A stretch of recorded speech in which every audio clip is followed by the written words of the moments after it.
नमो नमः। अत्र भवतां भवतीनां हार्दं स्वागतम्। NIOS इत्यत्र अद्य वयं नूतनविषयं पठामः। अहमस्मि डॉक्टर परमेश कुमार शर्मा, श्री लाल बहादुर शास्त्री राष्ट्रीय संस्कृत विश्वविद्यालयतः। हलन्ते पुल्लिंग शब्दाः इति वयं प्रियः छात्राः पठामः। तत्र हलन्ते पुल्लिंग शब्दाः अनेके सन्ति। पश्यन्तु, हलन्त इत्यस्य अभिप्रायः वर्तते हकारादारभ्य लकारपर्यन्तं ये मध्यस्थाः 33 वर्णाः सन्ति, ते वर्णाः सन्ति अन्ते येषां ते हलन्ताः भवन्ति। ते शब्दाः अन्ते सन्ति, तैः शब्दैः ये शब्दाः निष्पन्नाः तेषां हलन्त पुल्लिंग शब्दाः इति उच्यन्ते। तेषां द्वारा अनेके शब्दाः निर्मिताः भवन्ति। यथा हकारात् लीह, दूह, द्रुह आदि शब्दाः, विश्ववाः, अनडूः, तुरासाः शब्दाः, वकारात् सुधिव शब्दाः, रेफात् चतुर शब्दाः, मकारात् प्रशां किम् इदं शब्दाः। इदानीम् अस्मिन् पाठे वयं लीह, दूह इदं शब्दं च पठिष्यामः। राजन् शब्दाः अपि अस्माभिः अत्र पठिष्यते।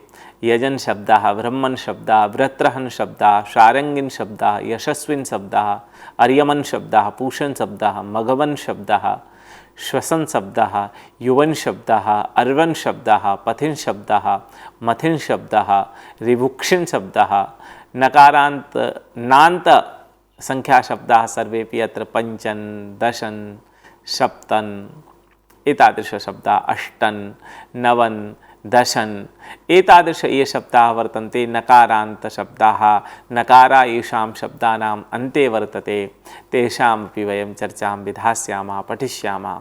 अत्र वयं हलन्त पुल्लिंग शब्देषु मुख्यतया लीह, दूह, इदं, राजन्, महत् एतादीन् शब्दान् वयं सुष्ठुतया पठिष्यामः। जकारान्त शब्देषु पश्यामः, छात्राः अत्र अवधेयमस्ति एकमेकं पदं यदि वयं त्रोटयामः तर्हि रि, त, इ, व, ज यह वर्ण रहते हैं और इनके अंत का जो वर्ण है वो है जा। युज शब्द में भी जैसे अंतिम वर्ण है जा, तो इनके अंतिम वर्ण को देखकर ये हलन्त पुल्लिंगाः शब्दाः उच्यन्ते। तो सुयुज, खंज, राज, बिभ्राज, देवेज, विश्वसृज, परिव्राज, भ्रश्च एवमेव दकारांत शब्देषु त्यज, तद, यद, एतद, युष्मद्, अस्मद्, सुपात् एते शब्दाः दकारांत शब्दाः वर्तन्ते। त्रोटनं कृत्वा वयम् अवगच्छामः। इनको तोड़कर हमको समझ में आएगा।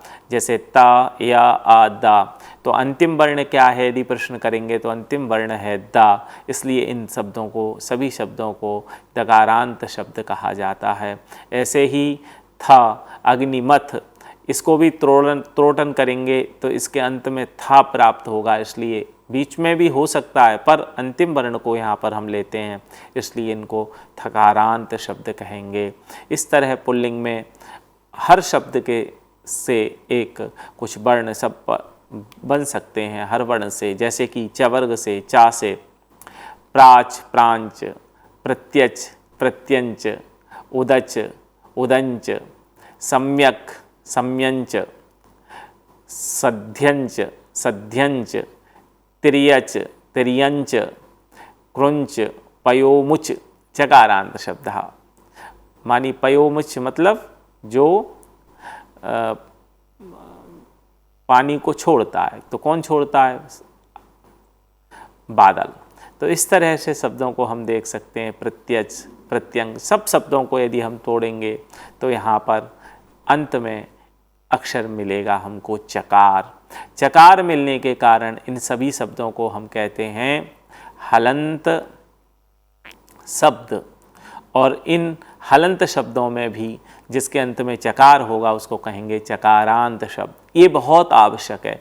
और फिर चकारांत शब्द का जब हमें बोध हो जाएगा तो उन शब्दों का कैसे प्रयोग होता है ये हमें दृढ़ निष्पत्ति प्राप्त हो जाएगी। और जब हमें दृढ़ निष्पत्ति प्राप्त हो जाएगी तो उन शब्दों का हम बाहुल्येन प्रयोग करके अपने मानस को विकसित कर सकते हैं। जैसे कि महत् शब्द है, आगे हम पढ़ेंगे भी कि महत् शब्द कैसे बनता है। इसके रूप चलते हैं, महान महान्तौ महान्तः, महान्तं महान्तौ महतः, महता महद्भ्यां महद्भि, महते महद्भ्यां महद्भ्यः, महतः महतो महतां, महति महतो महत्सु एवं रूपाणि भवन्ति। तद्वदेव तकारान्त शब्दः वर्तते, धीमत् धीमान् धीमन्तौ धीमन्ता। अत्र बालानां भ्रमः भवति, किञ्चित् अहं ज्ञापयामि अत्र विषयं। बालानां भ्रमः भवति, धीमान् इति दृष्ट्वा केचन वदन्ति नकारान्त शब्दः, एतत् समीचीनं न। नकारान्त शब्दः नास्ति, धीमत् शब्दः वर्तते। अत्र मूलप्रातिपदिकं दृष्ट्वा वयम् अनुमातुं शक्नुमः। एकं प्रकारम् अपरम् अपि भवतः सर्वान् छात्रान् उद्दिश्य निवेदयामि।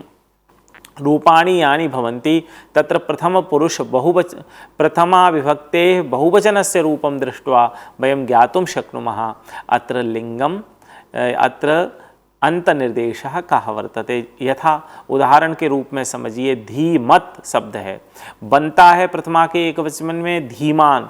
धीमान को करके यदि हम छात्रों से पूछते हैं तो छात्रों का सहज भ्रम उत्पन्न हो सकता है कि भाई धीमान, धीमान से नकारांत प्रतीत होता है, पर वो शब्द कैसा है, तकारांत शब्द है, धीमत् शब्द है। तो हमको कैसे पहचानना है। आरंभिक स्तरे हम भवतः छात्राणां बोधन पुरस्सरं भवतां छात्राणां बोधनाय एतत् कथयन्नस्मि।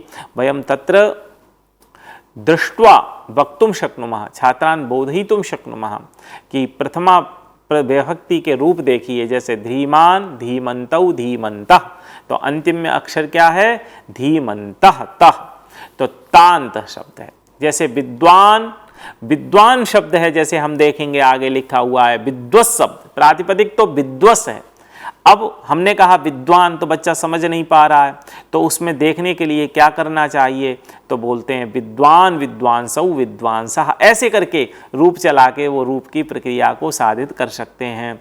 तो इस तरह से विद्वांसः अंतिम निर्देश क्या होगा, सकारांत होगा। उदाहरण के लिए पुमान, पुमान शब्द है, पुमान शब्द में हमको देखने से लगता है यह है नकारांत है, पर क्या बनता है, पुमान पुमांसौ पुमांसः, पुमांसः बनता है। तो शब्द क्या है, अमूल प्रातिपदिक, पुंस शब्द प्रातिपदिक है। इस तरह से हम लोगों को यहाँ विषय को समझना चाहिए। तो तकारांत शब्दों में महत्, धीमत्, भवत्। भवत् शब्द देखिए यहाँ पर दो संख्या लिखी हुई है। एक भवत् शब्द जो है क्षत्रिय प्रत्ययान्त भवत् शब्द है, और एक भवत् शब्द है भवान के अर्थ में आप, और एक अर्थ है होता, तत्काल परिस्थिति में जो हो रहा है उसके संदर्भ में भवत् शब्द है। तो देखिए यहाँ दो क्षत्रिय प्रत्ययान्त और भवान इति शब्द के अर्थ में जो प्रयुक्त होने वाला भवत् शब्द है, तो दो संख्या लिखी है, ददत, जक्षत, दरिद्रत, शासत, चकासत। ये सभी शब्द कैसे शब्द हैं, तकारांत शब्द हैं। वैसे ही पकारांत शब्दों का भी संग्रह किया गया। पकारांत शब्द जैसे है गुप शब्द, पकारांत है, गुप शब्द को हम पकारांत का शब्द बताते हैं। वैसे ही तादृश, विष, नश, घृतस्पृश, ये सभी शब्द कैसे हैं, शकारांत शब्द हैं। इनके अंत में शकार श्रूयमाण होता है और इनके सबके रूप शकारांत शब्दों की तरह चलते हैं। अन्य भी जितने भी शकारांत शब्द नूतन निर्माण होता है और बनते हैं, प्राप्त होते हैं, तो उनके सभी के रूप इन्हीं की तरह चलेंगे। कुछ रूप एक अंत निर्देश एक भी होता है पर उनके रूप बदल जाते हैं। जैसे कि देखिए यहाँ पर महत् शब्द के नीचे तकारांत 8 शब्दों का संग्रहण किया गया है लघु सिद्धांत के अनुसार। तो उन 8 विषयों को, इन 8 रूपों को यदि हम देखेंगे तो इनके सभी के रूप अलग अलग तरीके से चलते हैं, अलग अलग प्रकार से चलते हैं, जिसको बच्चों को हृदयंगम करना चाहिए, क्योंकि एक जैसे सभी तकारांत रूप नहीं चलेंगे। महान महान्तौ महान्तः, धीमान धीमन्तौ धीमन्तः। महान महान्तौ, हकार में आकार आया पर धीमान धीमंतौ अकार नहीं आया। ये भेद भी बच्चों को समझ में चाहिए। इसलिए यहाँ पर तकारांत के अलग अलग प्रकार के रूप होते हैं। ये विषय भी मन में अत्यंत प्रसन्नतापूर्वक धारण करने के लिए यहाँ पर अलग अलग कैसे रूप चलते हैं उनका संग्रहण किया गया है।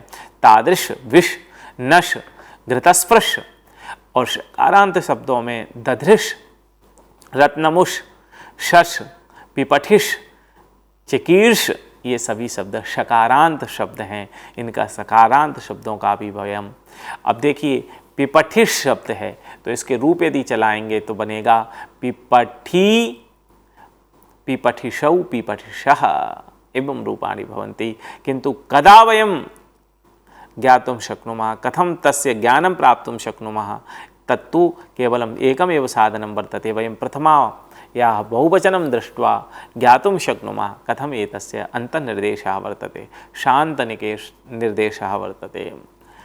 तद्वदेव विद्वान्, विद्वस्, पुंस, उष्णस्, अनेहस्, पेदस्, अदस्, इमे सर्वेपि शब्दाः सकारांत शब्दाः वर्तन्ते। सकारांत शब्दाः किमर्थं वर्तन्ते? यतः एतेषाम् अन्तिम वर्णः सकारः वर्तते।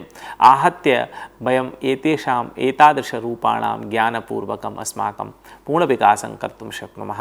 विशिष्य अस्माभिः अत्र महान् महन्तौ महन्तः, महान्तं महन्तौ महतः, महता महद्भ्यां महद्भिः, महते महद्भ्यां महद्भ्यः, महतः महद्भ्यां महद्भ्यः, महतः महतो महतां, महती महतो महत्सु इत्यादि रूपाणि रटनीयानि, स्मरणीयानि तेषां व्यवहार साधन्यता अस्माभिः अवश्यं ज्ञेया वर्तते। तद्वदेव विद्वान्, विद्वांसौ, विद्वांसः, विद्वांसं, विद्वांसौ, विदुषः, विदुषा, विद्वद्भ्यां, विद्वद्भिः, विदुषे, विद्वद्भ्यां, विद्वद्भ्यः, विदुषः, विद्वद्भ्यां, विद्वद्भ्यः, विदुषः, विदुषो, विदुषां, विदुषी, विदुषोः, विद्वत्सु एवं रूपाणि भवन्ति। एतैः रूपैः वयम् अवश्यम् आत्मनः विकासं कर्तुं शक्नुमः। अग्रे प्रयोगसामर्थ्यम् आनीय आत्मनि तस्य प्रयोगबलेन संस्कृते अपि वयं जिज्ञासां धैर्यञ्च प्राप्तुं शक्नुमः। एवं कृत्वा अनेकविधाः शब्दाः सन्ति।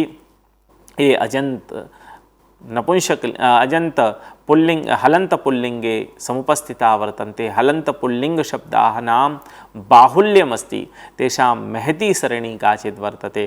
तेषां सर्वस्य विस्तृतकारणेन अत्र उपस्थापनं न शक्यते, किन्तु कानिचन रूपाणि दृग्मात्रम् अस्माभिः सञ्चरिष्यन्ते। तावत् इदानीं भवतु नमस्कारः। पुनः वयम् अग्रिमपाठे कथं हलंत शब्दानां प्रयोगः भवति इति पश्यामः। नमो नमः, धन्यवादः।